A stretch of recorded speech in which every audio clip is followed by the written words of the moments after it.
All right, Delirium card review. I was just in a Delirium tournament, in which I got knocked out in a round of 16. Got 2-0 pretty good, but forget how much I actually really like the set. Where it becomes the strategies of using the recur effects, using the Delirium die. It's like this is probably my favorite set of Ascension. So earlier on in a earlier video, which I'm gonna try to put somewhere up here, I put a review of the original set, which didn't really have any timestamps, so I'm gonna try to do a better version of that right now with this set. So I'm gonna start off with Aegis Knight. So Aegis Knight, say 3 cost Enlightened Hero. Banish a card in your hand or discard pile. If you do, replace it with a Mystic or Heavy. I'm gonna give this effect 3 stars. Now, this is reminiscent of a few other cards that exist in Ascension. One of them, probably the most notable, being R Sensei. So R Sensei has the same effect, but it allows you to do it in the discard pile as well. So while normally R Sensei was probably about a 4 out of 5 in that particular set, this is years removed from that, and now things are a lot more powerful, especially in this set. The set has a lot of gas. There's a lot of very good cards that's in it.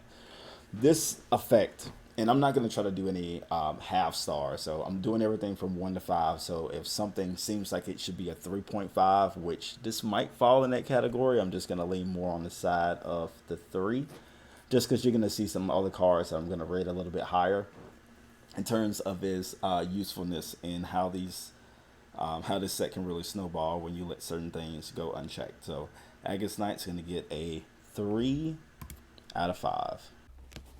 All right, so we have Dimension Monk. 2 cost Enlightened Hero. Draw a card. You may pay 1 insight to recur. 5 out of 5. We look at cards like there's a card from the original set that's a 5-cost card that lets you draw 2. To do this effect for the cost of 2 and an insight, which 1 insight costs basically nothing. There's enough Dreamborn cards to enter the center row of cards that you'll buy to get you that 1 insight pretty easily. This is easily a top 10 card. Draws you 2 cards for a 2-cost card. Ridiculous. Alright, next card, Divine Scar, 5 cost Enlightened Hero. Copy the effect of a hero played this turn. You may pay 3 to copy the chosen effect twice instead. This is another 5 out of 5 card. So copying in general is pretty amazing. There's some really good heroes that's in the set, so being able to potentially copy it twice is pretty big. Now, recur effect, which we're basically going to consider this one, even though it doesn't say it. A recur effect for 3 is a little expensive. So depending on the value of what you're copying it, paying 3 to copy it may not be the greatest, but the flexibility is there. This is more expensive than a 2-fold Askara, which can only copy 1 time. So for the additional cost, you're having the upside, if possible, to copy an effect twice. So it can be something that's little of, I have a Mystic and now I have 3. Lets me, buy something that's a 6 cost. Not even considering the other 3 cards in your hand. Same thing could go for attack.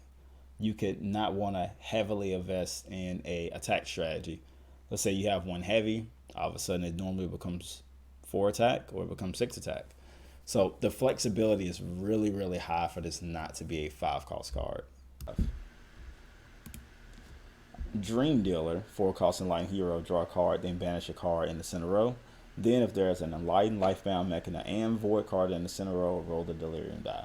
This is a solid 3. Now, some of the things that hurt this card, in my opinion, would be a bit of the flexibility with it. When it comes to that banish of the center row, that's not a you may, that's you banish. And there aren't always situations where you want to clear up the center row, especially if you're someone that's ahead and you just want to be able to draw a card and use a Delirium die. I have to open up the possibility that a card that you can't do anything about enters the center row. Most of the other cards that banish from center row are optional. I think this may be the only one where it is mandatory. But yeah, this is going to be a 3. The chance of the Delirium die in general is pretty low. I would say maybe, and I'm not saying if you're trying to build to a specific center row, where this is always gonna go off, and you have, I don't know, let's say you have a lot of attack cards, a lot of buy cards, and this is the last card you play trying to get the Delirium die just on a normal turn, normal situation. It's probably like a 20% chance it's gonna go off. It's not the best pickup. It's not the best pickup for the dice. In a one-on-one game, banishing Cinderella's is normally a pretty useful effect, especially if opponents starting to run away with the game and you're trying to maybe stop a certain effect from going off. Let's say Glover hits the center row, or the 6 attack monster that tries to get a Dreamborn for free if that hits the center row, and those are your paths to lose the game. Okay, Dream Dealer becomes a good pickup, but in general, if there's 4 cost cards on the field, let's say 6 random 4 cost cards on the field, might be the last pick. It's gonna be pretty low. So 3 out of 5. Dreamscape Diviner, gain 2 insight. This is a 2 out of 5. Now, is gaining 2 insight valuable? It's a large, it depends. There's enough Dreamborn effects where a lot of light effects are going to go off pretty routinely anyway, but to just have a card that only gains insight isn't very good, even though it's the cost of 1. Unless you have some very specific high cost recur effects. Typically high cost, I'm going to say, is in the range of 3. Unless you already have those, this card isn't very good value. This isn't a, I have 1 rune left and this card's available, let me buy it in the center row. I don't think you should, especially early game. I don't think you should. You would think this card would be better early game because the recur effects is going to stack. But the early game is really where you're building your deck to snowball for the mid and late game. This card doesn't help you snowball. It gives you a chance to roll for something that could snowball, but why do that when you can go with the guaranteed thing? So 2 out of 5. Emri Lightbringer, 8 cost Enlightened Hero. Defeat a monster in the center row or void without paying this cost. Put that monster towards the bottom of the deck. Yeah, so this is a 5. I'm not going to rate every card that is big and bulky as a 5, but this card is fantastic. Because normally the route that you would do for the attacker is to get a card like Dream Dealer and banish cards from the center row so your opponent can't get to them. Opponent can still get to them. And to make matters worse, you don't have something like Dream Dealer, they can double up on something. Like, have you ever played someone that hit Glover twice? Like, that shit is awful. So this card is phenomenal because you can't stop it. And cards you can't stop, they're always going to be higher value overall just because you can get a game-breaking effect that your opponent can't do anything about. So definitely 5 out of 5. Loud Dream Dragon, 6 cost Enlightened Hero. Roll the Delirium die. This is a 3 out of 5. The results from the Delirium die, for people that have not played the set as much, if you get the Delirium dice, you pay 5 insight to either banish 1 card, draw 2 cards, gain 3 rune, gain 4 power, gain 5 honor, or gain 6 insight. 6 insight is basically a reroll. As if you're paying 5 to roll and you get 6, you're basically going to reroll. So you really want to roll the dice in an advantageous situation. So if you can get 60%, because we're excluding the 6, if banishing a card, I mean, let's just ignore that one because in most situations you don't want to banish a card. In the best case scenario is okay to banish, but maybe not. Yes, I was able to banish a card. Nah. So let's say if drawing 2 cards is good, getting 3 buy is good, and getting 5 honor is good. Let's say in whatever situation that's what you're looking at. So of the 5 results, because we're gonna ignore 6, because if you're rolling, you're trying to roll, you're just gonna re-roll. If 3 of those 5 results are advantageous, you go ahead and roll it. Now when it comes to something like this, just roll the Delirium dice for free. Is that worth a 5 cost card?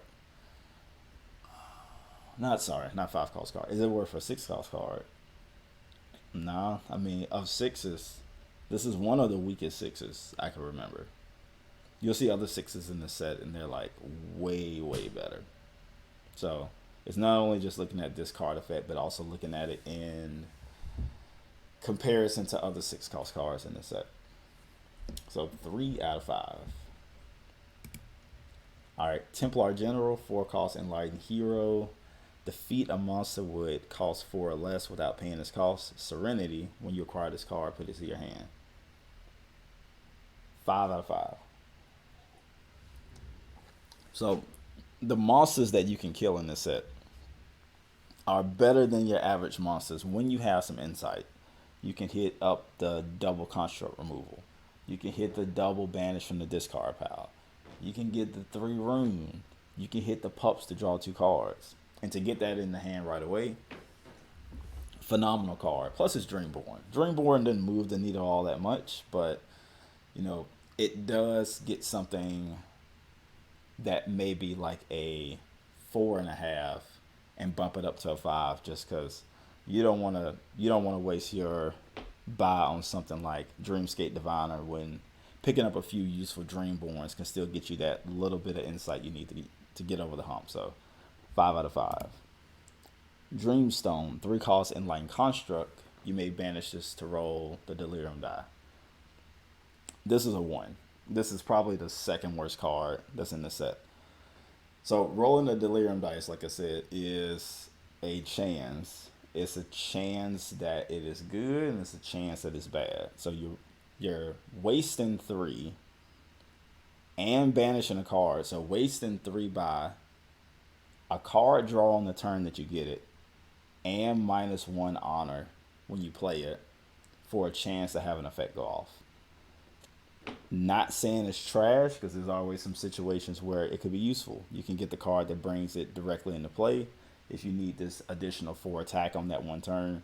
There's always chances that cards that I say are bad are going to be good, but on general, you want to avoid the shit. Get you a Mystic. Dragon's Eye. 3-cost Enlightened Construct. When you play this, gain 1 insight. Serenity, gain 1 insight. This is like a 2.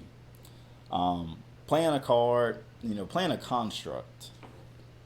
Alright, so what do constructs do when you play it? Because constructs can get destroyed, so it's nice that they have an effect when they're played. So when you look at something like Dreamstone, when you play it, nothing happens. You have the chance to activate and get rid of it forever, but when you play it, nothing happens. When you play this, you get 1 insight. When the Serenity happens, which is going to be every 3 to 4 turns on average, you get 1 insight. Yeah. Still probably get you a Mystic. It only gets a 2 because it's worth 2 honor at the end of the game. I haven't been mentioning the honor as much when it comes to these card reviews, because for the most part, that's not the thing that allows you to buy the card. This is something that happens more of in game, because you want to snowball the effect more so than get honor at the start. So this is about a 1.5 realistically, but I'm gonna bump it up to a 2 just because that additional honor that you get just for buying it at end of game is better than buying a Mystic. So still not a solid choice. It's a 2. All right, so now we're gonna move on to Lifebounds. All right, Delirium Nymph, 1-cost Lifebound hero. Draw 1 rune. Unite, draw 2 cards. 5 out of 5. We talked about this card earlier. We talked about Dimension Monk when it comes to drawing 2 cards relatively cheap. Now, this is an apprentice by itself, but Lifebound cards have so much gas to set that so many Lifebound cards you're going to want to get anyway just because they're good on its own, that you would go ahead and pick up Nymph. Because the chances of Nymph going off is going to be pretty high, because a lot of these Lifebound cards by themselves are very good cards. So the card by itself is like a 1. But considering the other cards that's in this set that allow the Unite effect to go off, boosts it all the way to a 5. And you're going to see as I review these other cards why this is such an instant pickup. Because a lot of these cards you're going to see, you're still going to buy regardless. So if you're going to buy these Lifebound cards regardless, why turn down a card that says draw 2 that costs 1? Alright, Dream Guide, 4 cost Lifebound hero, gain 2 rune and 1 insight. This is a 4 out of 5. It is a slightly better Mystic, but it is Lifebound. Big plus. Gains you 1 insight, which is another plus. A lot of these cards that gain insight that we've seen so far just gain insight, so don't really have any immediate effect outside of recurring using the Delirium dice. Like they won't help us draw, they won't help us attack, they won't help us buy anything. This is at least a Mystic. So it's a more expensive Mystic, but because it's green, the value goes up. If this card wasn't Enlightened, it would be a 3. Just because it's Lifebound, we add a whole nother star to it. Just because of these combos and these unites. Next card, Dreamscape Dryad, 2 cost Lifebound hero, gain 3 honor. You may pay 3 insight to recur. Okay, so this one's a 2. Like you were just talking about green, how all this green stuff unites and being amazing. Okay, 3 honor for 2. That's solid. That's a fair cost for what it is. The recur for 3 is outrageous. The other cards that you'll see that have a recur effect, so just say like the one we saw earlier where you can copy another card effect. Copy another card effect is worth 3. Gaining 3 honor is not worth 3. When we look at the other cards to see what 3 gets you, this is a joke. I know it's inexpensive, it's a 2. It still helps out it being green. But now I said we're trying to snowball things. Typically cards that just gain honor, not drawing you anything, not giving you any attack. If you're trying to close out the game because you're ahead, cool, fantastic pickup.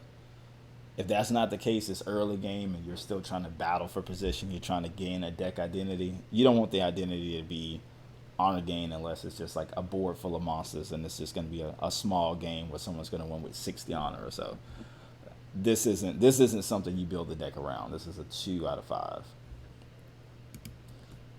Evvy Ogo's Gift, Scary Baby, aka Lifebound hero, acquire hero without paying this cost and put it on top of the deck. You may pay 3 to recur.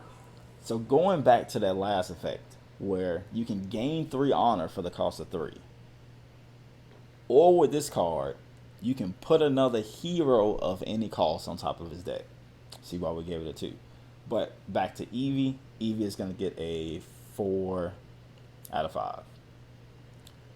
It's basically a better version of Cetra. Now, why not a 5 out of 5? I mean, we have to put the cost in consideration. If that 7 was a 6, yeah, it would be a 5 out of 5. But for 7 cost cards, it's always going to be a comparison of other things that 7 could get you. But being able to have that effect twice is still pretty good. 4 out of 5. Core Worldbreaker, 6 cost Dreamborn Lifebound hero, gain 2 rune and draw a card. If you play or have played at least 2 other Lifebound heroes this turn, gain 6 attack. 5 out of 5. So 6 costs, gain 2 rune and draw a card. That effect in itself, just the gain 2 draw a card, is probably about a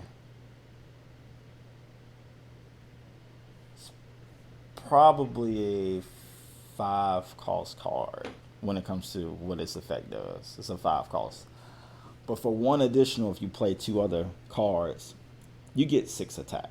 Not you can kill a monster 6 or less, you get 6 attack. So if you have this card, you can strictly go Lifebound and basically can kill about any monster in the game. That other 2 attack got to come somewhere if you're trying to hit something like Glover, or 1 if you're trying to get carry on. But 6 attack just by playing green cards. Freaking ridiculous. Like, the best, maybe the best 6 in the set, but because life bounds have so much gas, getting life bounds in the first place is probably something that you're going to be doing regardless, just because they're better than average cards to set. So doing this as an early pickup is amazing. Doing this as a mid or a late game pickup still doesn't matter, because you're going to already have these cards. Let's go to Pollen Pixie. 3 costs, Lifebound Hero, Dreamborn, 2 Rune, and 1 Honor is what you get for playing the card. This is a 4 out of 5. It is a Mystic in cost, while being green, while being Dreamborn, and gaining Honor. Amazing. And again, everything that's Lifebound is getting a little bit of a boost because of the Unite effects that we've seen so far. And the next card we're going to see as well, which is Tuskrider. 4 cost Lifebound Hero. Effect, draw a card. Unite, gain 4 attack. This is a 5. Now, if you don't have another Lifebound, drawing a card for the cost of 4 is complete shit. Complete. Our Initiate was a card in the first set that lets you draw a card and it costs 1. But the gas in this set. Let's look at the cards that we've reviewed so far. So Delirium Nymph, 1 cost card. So instant pickup. So we said that's a 5. Dream Guide is a 4. Dreamscape Dryad, not the strongest card. We'll just go kind of ignore that one for right now. Evvy, Ogo Guide, Core Worldbreaker, Pollen Pixie, Tuskrider. But mainly the Tuskrider, the Pollen Pixie, the Guide, and the Delirium Nymph. All lower cost cards. All cards that you would pick up just because green cards are valued so high to set. This is one of the reasons that all these other cards are rated higher than average, because getting 4 attack is huge. The monsters that you can kill with 4 are some of the best 4 attack monsters in any set, because of the recur that gets you an additional thing. So rather it's 2 banishes from the discard pile of hand, which makes getting these green cards in the future easier, destroying 2 constructs, or getting 3 additional buy. Pups is a 3, but it lets you draw additional cards. The same way that Templar General got a 5 out of 5 rating, this falls in a similar regard, but 4 attack is better than kill a monster 4 or less, because you can always hit the cultist twice. But this is a 5 out of 5. Pairs too easily with cards you're already going to get. So rather, this is a card that's complementary, or the first of the life bounds you're going to get. This basically puts your opponent on a hate strategy to try to deny you of life bounds, but there's so many, you're going to get the effect off anyway. So we hit this high of Tuskrider to hit Vineweaver. 5 costs. Gain 4 honor. This is a 1. This is a 1 out of 5. This card, for its cost, is terrible.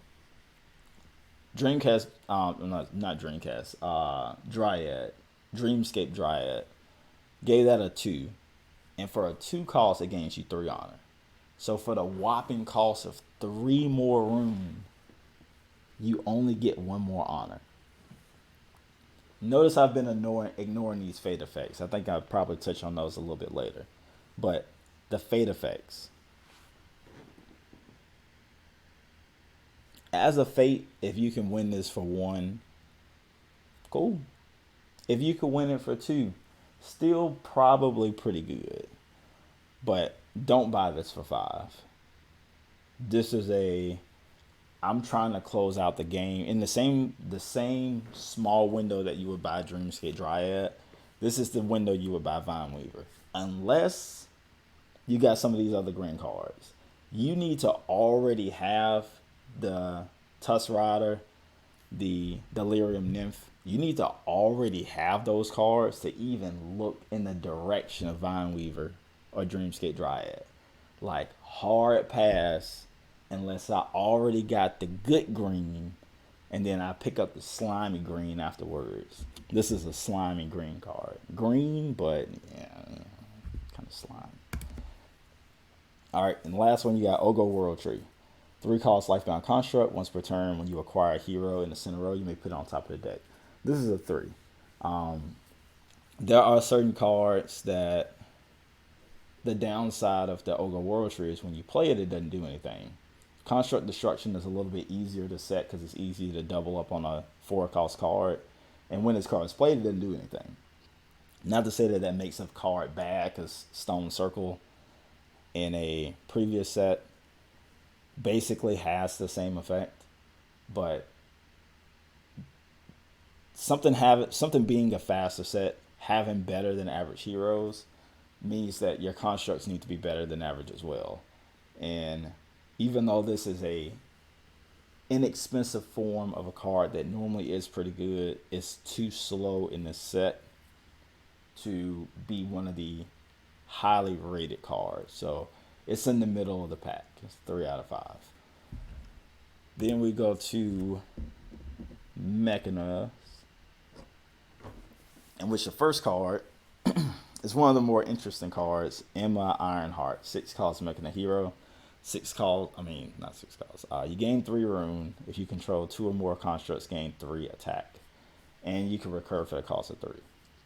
This is a 4 out of 5. The effect of gaining 3 rune, you could say is similar to Land Talker in the first set, but that's too far removed. It's more closer to something like Hedron Berserker. But Hedron Berserker gives you the choice of 3 buy or 3 attack. So it loses a bit of the utility. But if you have 2 or more constructs, so if you get Emma Ironheart, stuff like Ogo War Tree, you may value a little bit more just because it's giving you both effects. And mainly the recur. Because the recur, you don't have to have the 2 or more constructs. It can just be a card that gives you 6 buy. Or in the best case sense, it gives you 6 buy, 6 attack. Those are monster numbers. Monster numbers. So getting Emma Ironheart will make the below average constructs we've talked about already, like the 2 from the Enlightened set, the Ogo Tree. Makes them all a little bit better. But yeah, this is a 4 out of 5 just because anything that gives you the ability to switch up the buy and the attack is a pretty high value thing. But because it needs some assistance in order to do both, it doesn't get the 5-star rating, it gets a 4. Then we look at Inferna Templar. 4 cost Mechamonk hero. Draw a card. If you control 2 or more constructs, draw an additional card. This one is a 3 out of 5. Now, looking at Emma Ironheart, it got a additional effect by having 2 or more constructs, and that is gaining 3 attack. This draws a card. On average, drawing a card is not as good as gaining 3 attack. Now they cause different amounts as well, and the fate effect we're still gonna ignore just because when you're buying the card, the fate effect doesn't really have a lot of bearing on what's happening. So a 4-cost card that draws 1. It's similar to what we looked at Tuskrider. It's a 4 cost to draw 1. Doesn't seem all that good. But the upside of the Tuskrider is you get 4 attack. The upside of this is you can draw an additional card if you have 2 things already. This isn't a card that you would pick up early game because it just draws 1. Because you're going to need 2 more constructs. It'd be different if it was 1, but you need 2 more things that need to stay out in play for this to have the additional value. And we looked at the Enlightened card earlier, Dimension Monk, which could draw 2 cards for the cost of 1 insight, and it costs 2. While this can draw you 2 cards, doesn't cost any insight, but you got to have 2 things in play. It's much more conditional to draw the same amount of cards, but it does give you 3 honor at the end of the game. So this would maybe seem like it's a 2-cost effect, but the mechanisms that we're going to show are good enough for the most part to warrant that if you already have one construct, I can see someone buying this. If you don't have any constructs, you probably could look somewhere else, but it's good enough where if you're halfway there, you can make the investment to spend 4. Scrapbot Scrapper, 3-cost Mechana hero, gain 2 attack. You may return a construct you control to your hand. This is a solid 4 out of 5. So the cards that we've seen so far this set, at least the constructs we've seen so far this set, aren't things you really want to return to your hand because they don't have any immediate value besides the one that's when you play this card, gain 1 insight, Serenity, gain 1. Okay, so but the mechanisms that's in this set all have an effect once you play them. And when you play them, it looks at how many mechanisms you already have in play, and then we'll get an additional effect for each one. So being able to recast that during a turn is huge. There's also some void. There's also a void construct, which is also very good when it comes to replaying it. So scrap by itself is a slightly expensive heavy that gives you 2 at the end of the game. But there are enough when there's enough single constructs that you may buy just for honor value that you're going to get an additional effect off of. So scrap is almost an instant buy. But that almost is what stops it from being a 5, and that's a 4 out of 5. Then we're going to look at the last hero from the mechanism before we get into the constructs, which is Steelweaver. So, Mechana hero, 1 cost, gain 1 rune. Once this turn, when you acquire a construct, put it directly into play, and you can pay 1 to recur. 5 out of 5. So, when it comes to cards that give you 2 buy. 2 buy on average is worth 3 because we look at the Mystic, we look at what we can always get. In the same way, when you think about 2 attack, you honor that at about 2 because we have to look at heavy infantry. That's the best comparison to make. So Steelweaver is a mystic that costs 1 and 1 insight that can bring a construct into play. Even if it didn't have to bring the construct into play, if it was just an apprentice and paying 1 insight to get another one, it's already like a 4.5. So bringing the Mechana, bringing any kind of construct into play, because there are some doozies you can bring into play, especially when it comes to the Mechana side, like ridiculous. Easily a top 10 card, and I may have another video that shows like top 10 best cards of the set, but easily top 10. Fantastic card. So now we get to constructs. So Clockwork Blade, 4 costs. When you play this, gain 1 attack for every Mechana you control. This is a 4 out of 5. Attack is pretty good this set, mainly because of the recur effects from the 3 and 4 cost cards. So you don't need a lot of attack in order to get a pretty good effect off. So even though this only gives you 1 attack, realistically when it comes to Mechanas, getting 2 is pretty easy because these are going to snowball over time. Or even with the Mechana guy that we saw earlier, to be able to play that card for 2 attack, bounce up Blade and replay it, you got 4 attack. Or even if that's already in play, you can bounce it back up, play it again, get 3 attack, be able to hit pups, draw an additional card. So even 3 as a threshold is enough to do some pretty interesting things thanks to the pups. But yeah, this is a 4 out of 5. It's one of the better mechanisms to pick up for its cost, and probably the best standalone. Like if you're just getting a Mechana without necessarily having a big strategy along with it, this is probably the one to pick up because it's 4 for 4. It has a Dreamborn effect, which is what's elevating it to being a 4-cost card. Then you got Clockwork Familiar, 6-cost Mechana Construct. Once per turn, when you play a Mechana Construct, including this one, gain 1 rune for each Mechana Construct you control. So this is a 4 out of 5 as well. When you play it, it is Apprentice. Normally, when you play this card for 6, you probably have something else out there as well. This may not have been your first. This may not have been your first buy. So when you play it, it's either a Apprentice or it's a Mystic. But the cards that can bounce back to replay, when it comes to Rune is valued a lot higher than attack. Now the reason it's the same rating as a card that's 2 less, because you think it would be a lower number, is because Rune is more valuable than attack.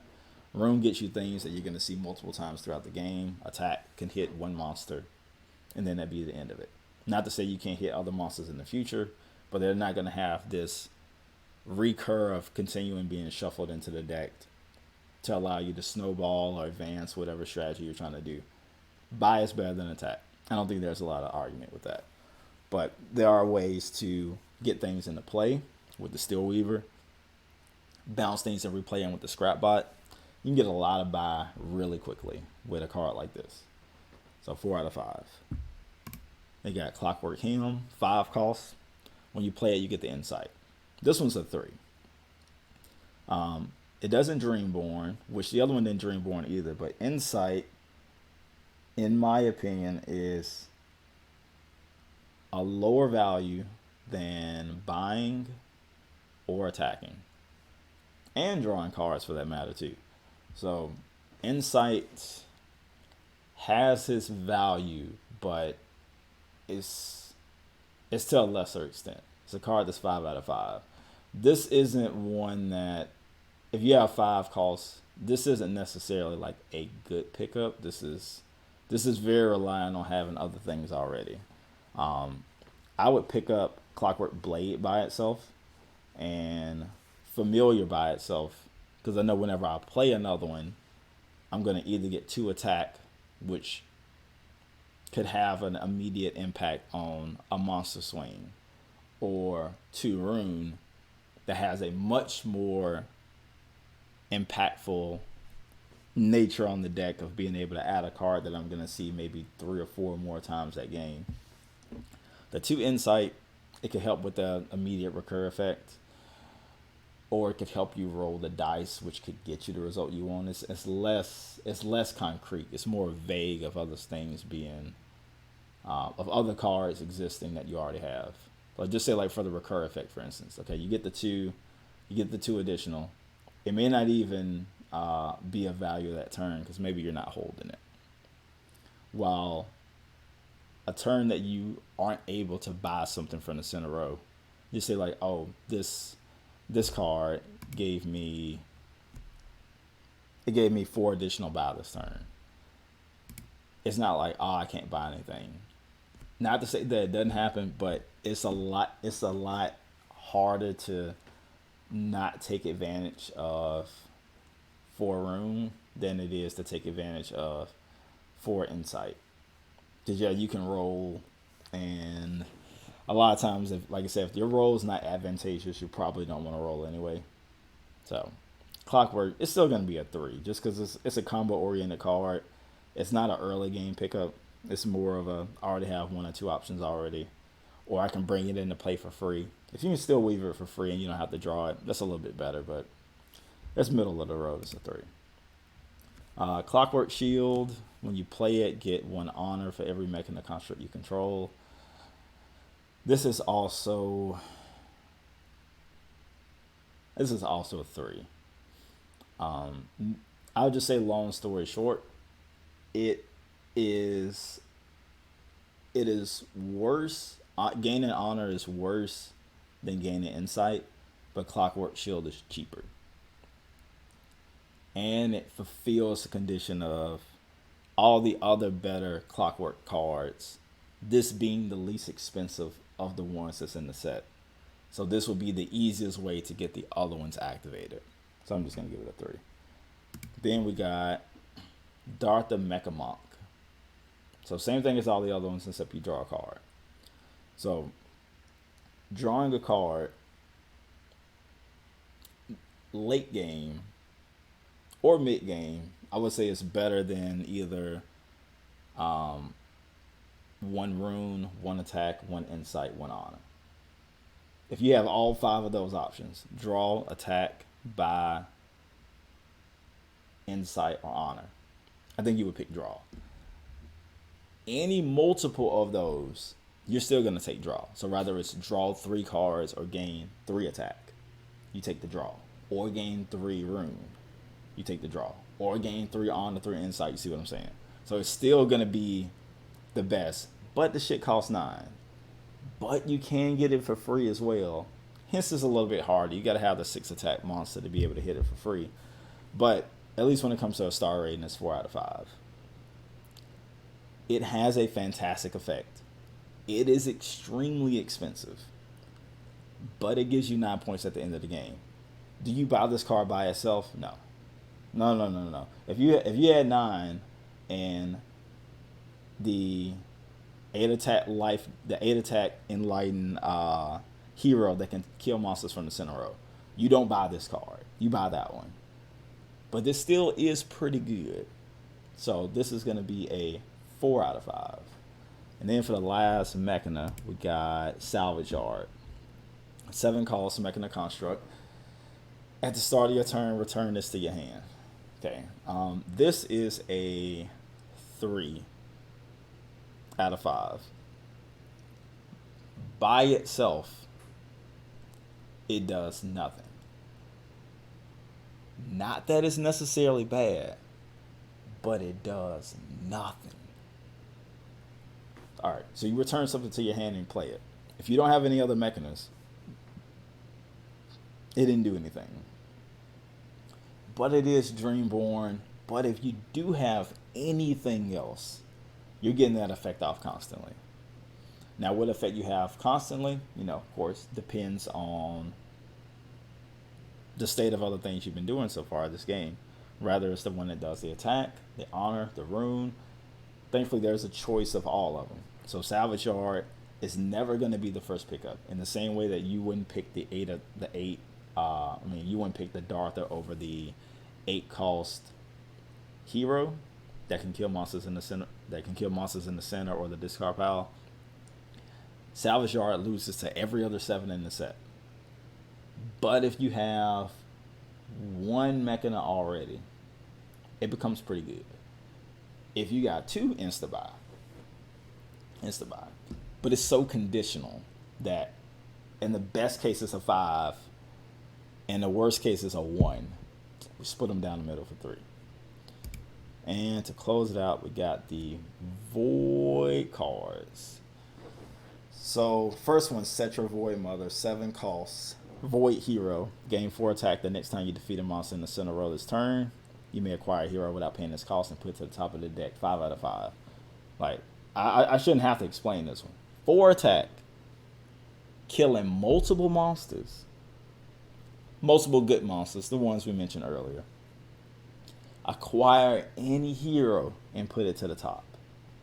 So I can kill a 3 cost card and put an 8 cost on top. I'm going to stop talking. It's 5. I'm going to stop talking about it. So we went from like the height of the Void cards to this piece of shit. Darktome Librarian, 5 cost Void hero. Gain 2 insight. You may banish a card from your hand or discard pile. So let's go back and we go talk about this other card we mentioned before. Dreamscape Diviner. 1 cost, gain 2 insight. Alright. So this costs 4 more and allows you to banish a card from your hand to discard pile.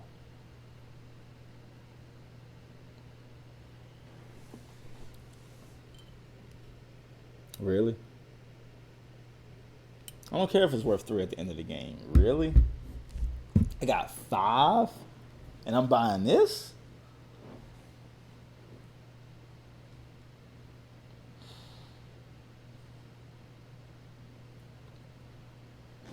I mentioned a card earlier being the second worst card in the set. We know who first. Next, all right, Naka Shadeborn, 6 cost, Void Hero, gain 3 attack. You may return a Void card in your hand. You may return a Void card in your discard pile to your hand. You can pay 3 to recur this effect. This is a 5 out of 5. 6 cost for 3. If you just looked at that effect, we have stuff like Demon Slayer. That's a 4 cost card, Void, 3 attack. That's a fair card. So 3 attack is worth about 4 buy. Returning a Void card to your hand. It's easily a fair cost for 6. Even if it did not have that recur effect. For 6, that's a pretty good effect. Yours truly has a card that has a similar effect. But this card is way better than the other card. Because the recur effect, even if you don't have another Void. In the same way that Emma could be 6 by itself. This can be 6 attack by itself. But it can be 6 attack and returning 2 cards from the Void to the hand. Is this a card you want to bring back? Not really. Is this a card you want to bring back?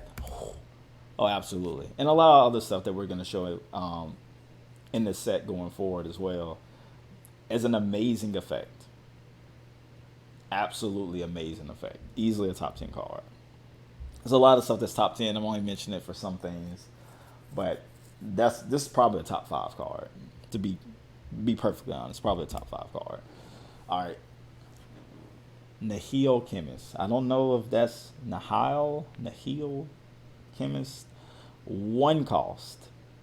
Void Hero. Gain 1 attack. You may banish a card in your hand or discard pile. You can pay 2 to recur.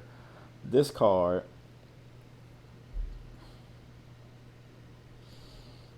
this is very close to being a 5, but it is a 4 cost card. What would make it a 5 if that recur was 1? Banishing a card. Hadn't had a lot of cards that banish. We saw the crappy Void card earlier that lets us banish, but it costs 5. And then we have some monsters that let us banish, but you got to kill them, and then you got to pay to recur to banish 2. You have to pay 2 insight to allow for the double banish. Okay, but this one, not only is it cheap banish and attack, but it can do both. You can pay 2 to have a heavy and a double banish. Heavy and double banish. The value of the double banish. Oh, especially early game. It's crazy. But yeah, this is so close to being a 5. So close.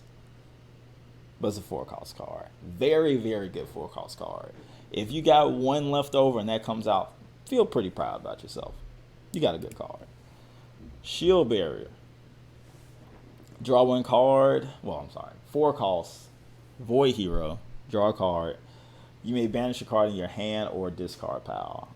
This is a 3. This is basically Arbiter of Fate.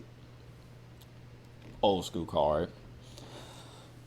And it's not to say that it's bad, because it is still a pretty good card. We're just talking about how banished cards, there aren't very many of them, but the ones that do exist, alright, I actually got to think about the 3. No, I'm gonna stick with it. I'm still say that it's a 3, because for 4,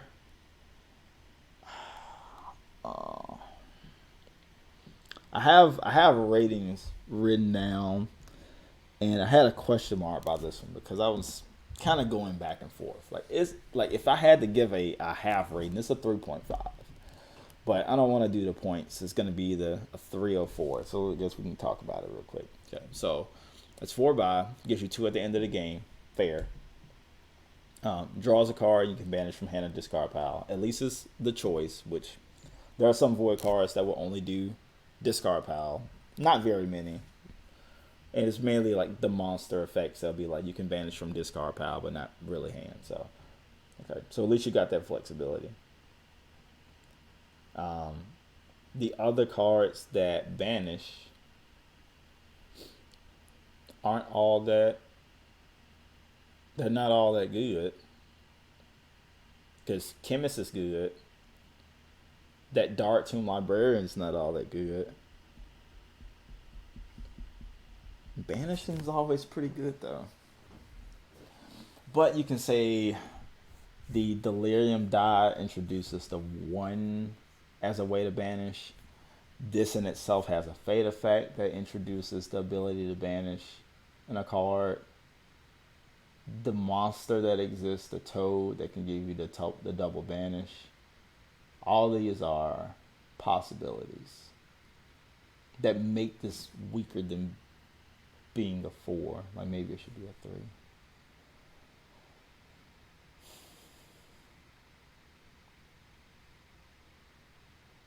I would just say 4 out of 5. We know what banish does. The earlier you get it, the better. Alright, we just roll with 4. So I'm going to have to change that rating. So I had 3, we'll make that a 4. Alright, Void Rager. 2 cost, Void Hero, gain 2 attack. The next time you defeat a monster in the center row this turn, gain 1 insight. This is a 3 out of 5. It is a heavy, but it's a void, which isn't as good as saying it's a lifebound, but it's a void. Probably the second best thing you can say. Lifebound first, then that, because lifebounds have unites, voids have echo, and you'll see the echo stuff in a sec. But it's void, which is a plus.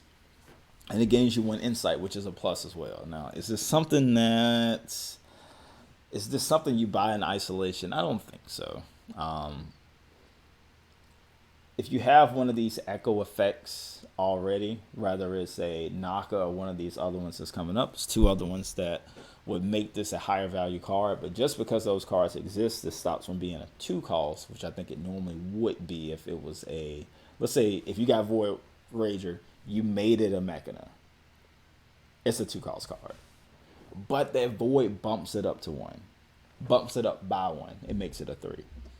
So I'll go ahead and show the next card, which I think is a lot of the reason why this is a 3 and not a 2.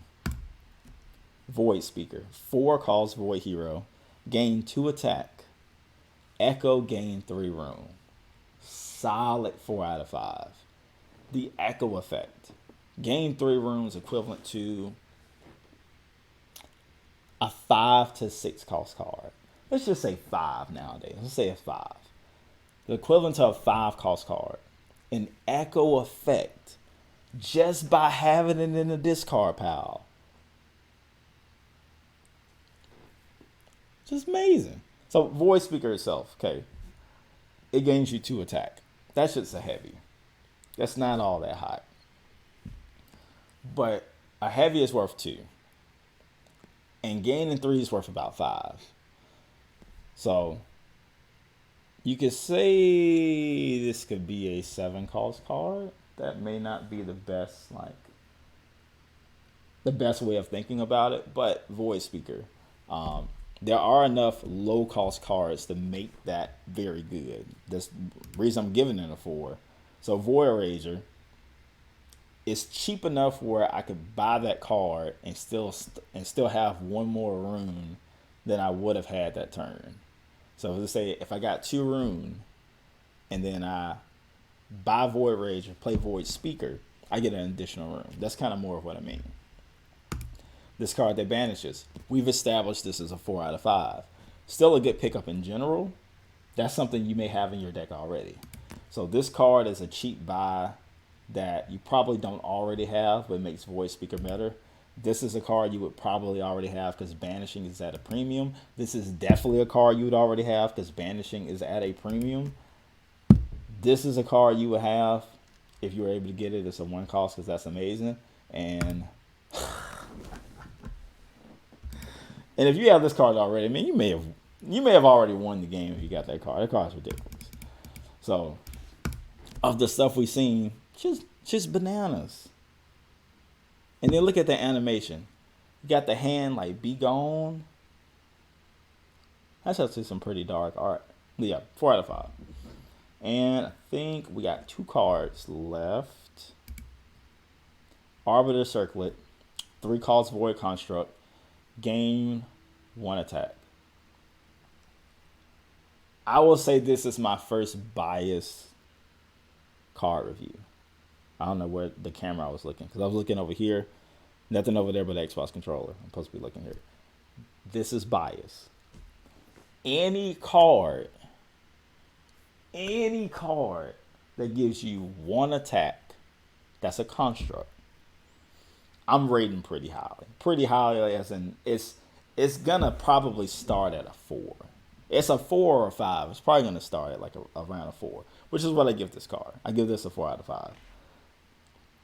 Now, it being void doesn't help the echo effects as much, because once it's in play, it's in play. Now, if it gets destroyed, cool, you got a nice bonus, but in the ideal sense, when you play a construct, you want it to stick. So, has 1 attack when you play it. Not a lot, it's a little militia. But militia is why I instantly give these cards a 4 out of 5. Because you start off with 2 militias, and unless you got rid of them, they're either going to be free floating and you have a 4 card hand because the 1 militia doesn't do anything, or you pair them together and you have 2 attack. If you pair them together, which normally would get you a cultist, can now let you clear up a monster in the center row.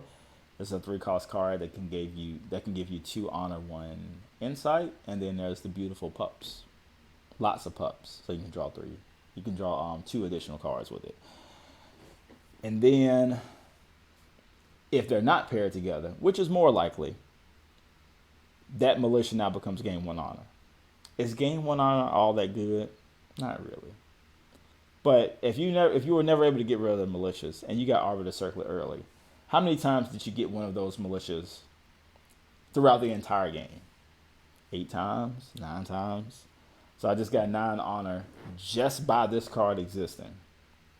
9. Not a card I'm continuing drawing, something that I put into play 1 time and had every other useless card. Now let me get a cultist hit. Now let me get a cultist hit. Got both of them together, let me hit Popes. Now let me get a cultist hit. I'm biased. 4 out of 5. Then we get the Nihil Hammer. 5 cost Void Construct. Once per turn, gain 3 attack, but only with echo. Echo means that you have to have a void in the discard pile. This is a 5 out of 5. But random, it doesn't do anything. But you see all these good void cards? What are you talking about? Muramasa, 7 cost, 3 attack. Good card, right? 5 cost. Steelweaver come into play. Good void cards. When you play the card, it has a useful effect. It doesn't seem like I'm making a whole bunch of sense, but this is a very easy card to pull off. If we look at the cards that we've seen so far in the set, so far in the voids, the only card that's a meh, you probably don't want to buy it, is Librarian. Everything else is a good pickup.